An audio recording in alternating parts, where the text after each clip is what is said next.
because I've been here for just a few years now. Um, I would like to first of all thank the sponsors of the Barley breeding program for all the support because, like Limi said, without these sponsors, we wouldn't have been where we are today with Barley.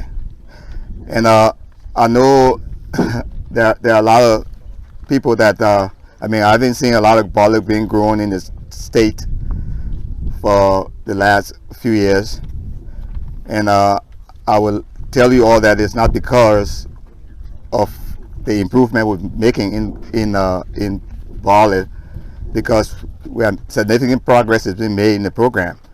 So it's definitely because of price, maybe, and whatever ever else that cause people to not grow the crop. Because I think growing barley should be a no-brainer. Because if it's superbly well in double cropping, so I know the price. People will complain and say, "Oh, the price is too low, so we can grow it."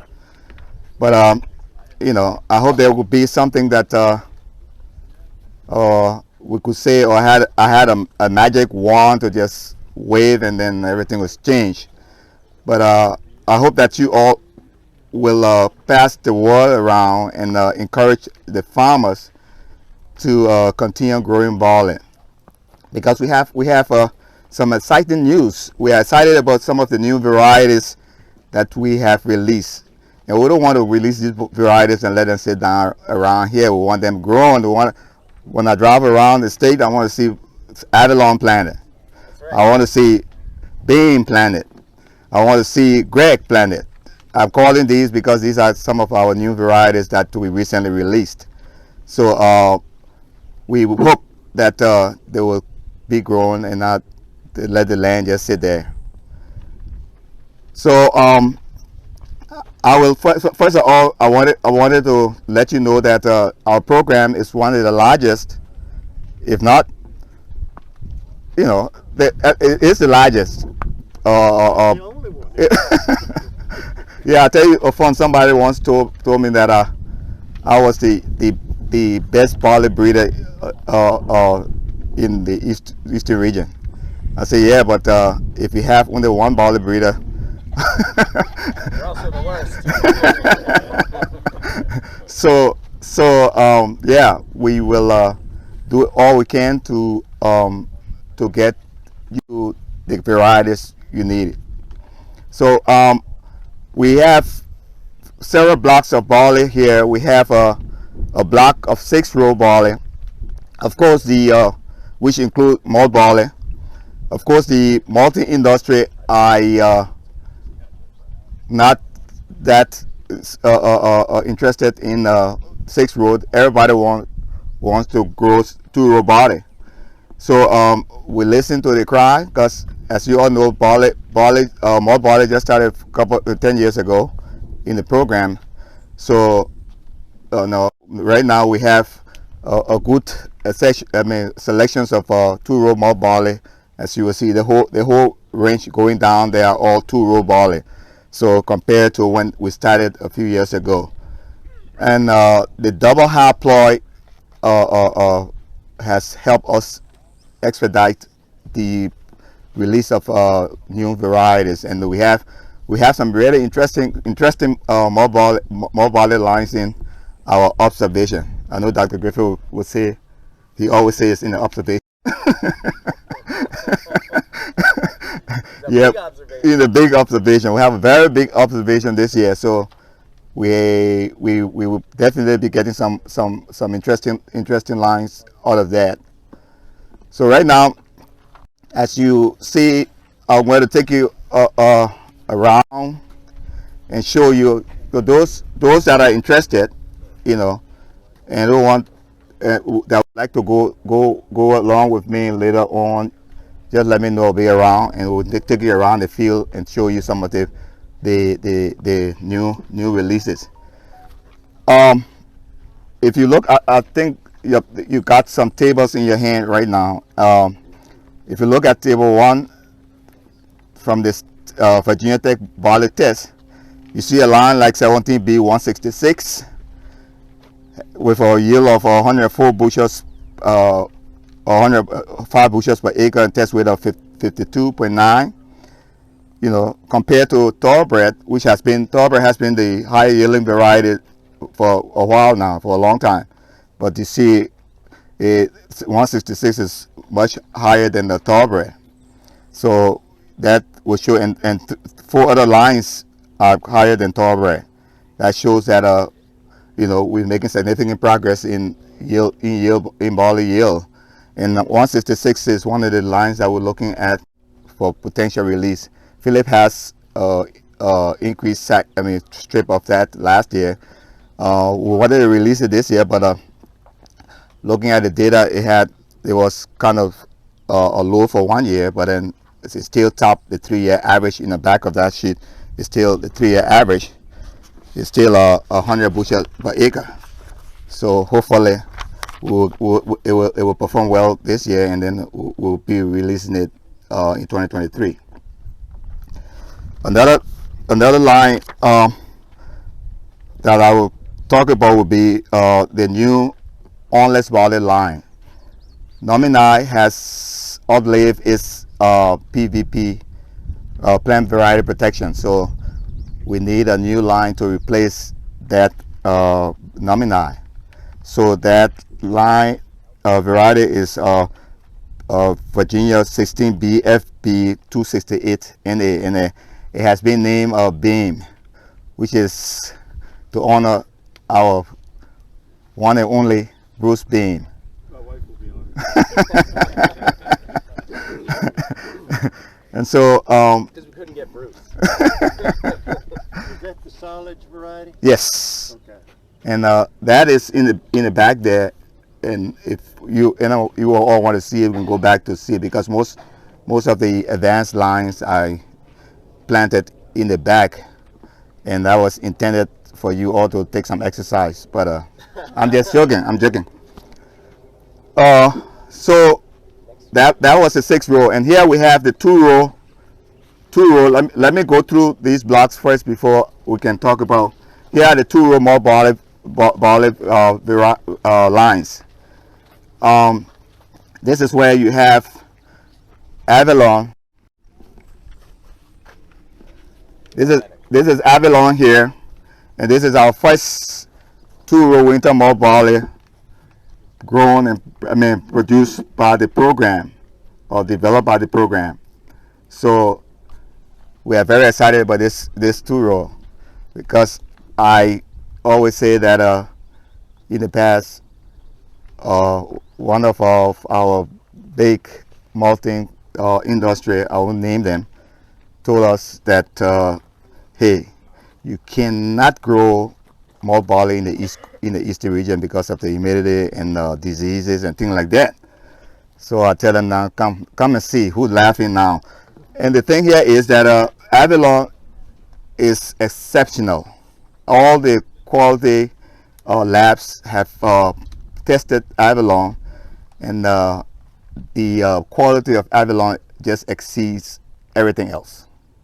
So hopefully that's good news for you all, and you'll be able to, again, I hope this is not going to sit by. We want to see it growing. So another thing, that problem we have with our barley is that our quality data is always a year behind, because we send our lines usually to Madison, Wisconsin, and since COVID, they're about 15% short on staff of people working home, so we don't get the quality data on time, and so that's being a problem to make selections, because for malting barley, the first thing we have to look at is quality. Yield okay, but quality should come ahead of yield. And so that's the only thing. Hopefully, as the number of labs get bigger or grow, we will have faster turnaround time. So that's Avalon. And in here we have two other advanced line that we're thinking about for potential release. Um, I'm trying to see what page that.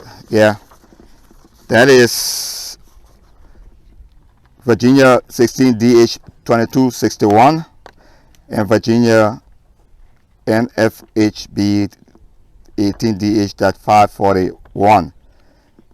And another 6-row barley that has actually done well over the years, and we're looking at releasing. It has good more quality too. It's Virginia 1713DH 1720. It has 130 bushels to an acre and 51.3 pounds. So that would be a line that it topped the 2-year average. So that would be a line that we'll be looking at also for potential release this next spring.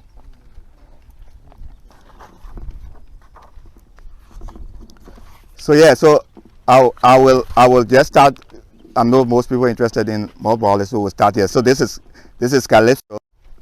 Calypso is a variety from Lima Green and Valletta as well. So Calypso has been grown now. You know, it has been one of the varieties that have been grown prior to release of Avalon, and hopefully Avalon will take over from Calypso and Valletta, and also the new varieties that we are going to release soon. So this is Violetta from Lima Green as well. This is Flavia. Flavia is short and has high yield potential as well.